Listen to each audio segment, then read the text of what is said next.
கர்த்தர் நல்லவர், அவர் கிருபை என்னால் உள்ளது. இன்றைய தினக்கான செய்த கர்த்தருக்கு மகிமை உண்டாவதாக. ஆமென். இன்றைய தினமும் ஆபிரகாம் தேவனுக்கு சிநேகிதனாக இருக்க அவனிடத்தில் காணப்பட்ட இன்னொரு ஒரு காரியத்தை குறித்து நான் தியானித்தேன். ரோமர் 4வது அதிகாரத்துல போடப்பட்டிருக்குது. ரோமர் 4வது அதிகாரம் 18வது வசனம். தான் அநேக ஜாதிகளுக்கு தகப்பன் ஆவதை நம்புகிறதற்கு ஏது விழாதிருந்தும் அதை நம்பிக்கையோட விசுவாசித்தான். பாருங்க, இதுல என்ன சொல்லிருக்குன்னா, நம்புகிறதுக்கு ஏதுவா இல்ல, சூழ்நிலையை பார்த்தா நம்புற மாதிரி இல்ல. ஆனா ஆபிரகாம் என்ன செய்தார்னா, தேவனை நம்பிக்கையோடு விசுவாசித்தாராம். பாருங்க, 19வது வசனத்துல நம்ம பார்க்கும்போது, அவன் விசுவாசத்திலே பலவீனமாய் இருக்கவில்லை. அவன் ஏறக்குறைய 100 வயதுள்ளவனாய் இருக்கும்போது தன் சரீரம் செத்து போனதையும் சாராளுடைய கற்பம் செத்து போனதையும் எண்ணாதிருந்தான். அதாவது தன் சூழ்நிலை பார்க்கும்போது மோசமா இருந்தாலும் அது சட்ட பண்ணவே இல்லை. எண்ணாதிருந்தான். கொஞ்சம் கூட அதை நினைக்கவே இல்லை. அவருடைய நினைப்புல வரவே இல்லை. ஏன் அவருடைய நினைப்புல வரல? இது வந்து ஒரு பெரிய ஆச்சரியம் தான். ஆபிரகாம் குறித்து பார்க்கும்போது பாருங்க, நான் ரொம்ப ஆச்சரியப்பட்ட காரியம் என்னன்னா, எதையுமே அவர் சட்டை பண்ணவே இல்லை. என்ன அர்த்தம்னா, அதை பத்தி சட்டப்படவே இல்லைன்னு அர்த்தம். எதுக்காக அவர் அப்படி சட்டம் பண்ணாம எப்படி அவருக்கு விசுவாசம் வந்தது, எப்படி அவர் விசுவாசத்துல இருந்தாரு அப்படின்னு சொல்லி பார்த்தா, அதுக்கு அடுத்த வசனம் அழகா சொல்லிருக்கு பாருங்களேன். 20வது வசனம், தேவனுடைய வாக்கு தத்தத்தை குறித்து அவன் அவிசுவாசமாய் சந்தேகப்படாமல். வாக்கு தத்துவம் ஆண்டவர் கொடுத்தார். என்ன வாக்கு தத்துவம் கொடுத்தார்? உன்னை அநேக ஜாதிகளுக்கு நான் தகப்பனாவேன். அப்ப தகப்பன் ஆகணும்னா தனக்கு பிள்ளை பிறக்கணும் இல்லையா? அதனாலதான் தேவன் வாக்கு தத்துவம் பண்ணினது குறித்து அவர் கொஞ்சம் கூட சந்தேகப்படாததுனாலதான் அந்த விசுவாசம் இருந்தது. இன்னும் பாருங்களேன், அதுக்கு அடுத்த வசனம் வந்து இன்னும் தெளிவா இருக்கு.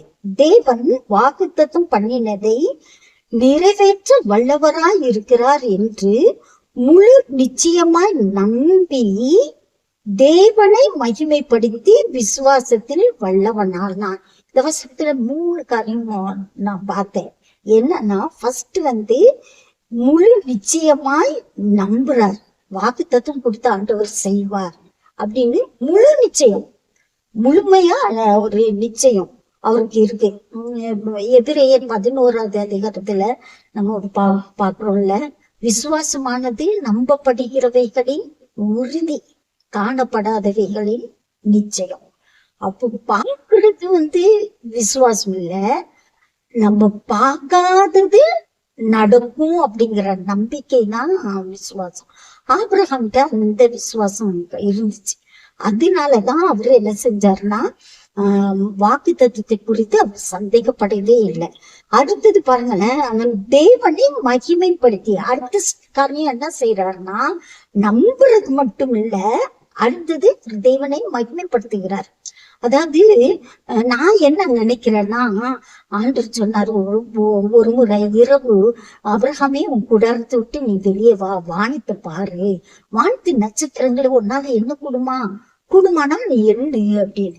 இப்ப பாருங்க, வானத்தின் நட்சத்திரங்களின் போல உன் சந்ததி இருக்கும், பூமியின் மணலத்தினை போல உன்னுடைய சந்ததி இருக்கும் அப்படின்னு சொன்னார்.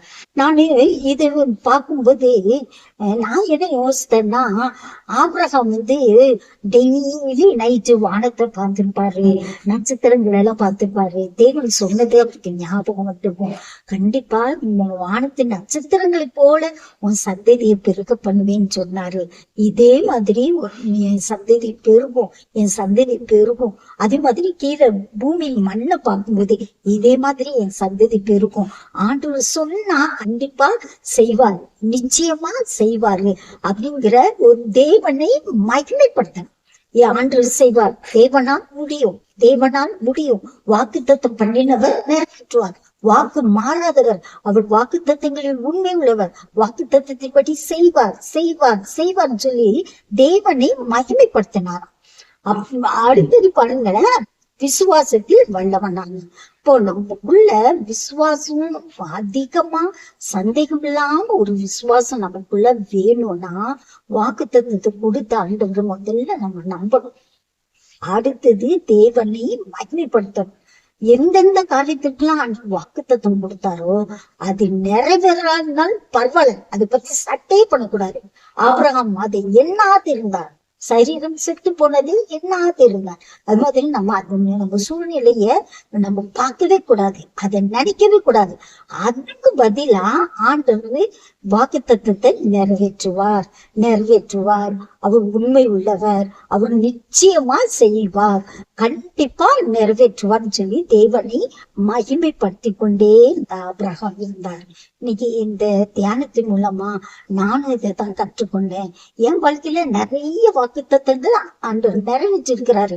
ஆனா சில வாக்கு தத்தங்கள் இன்னும் நிறைவேறாம இருக்கு. அது நிறைய நாட்கள் கூட இருக்கு, மாசங்களும் இருக்கு.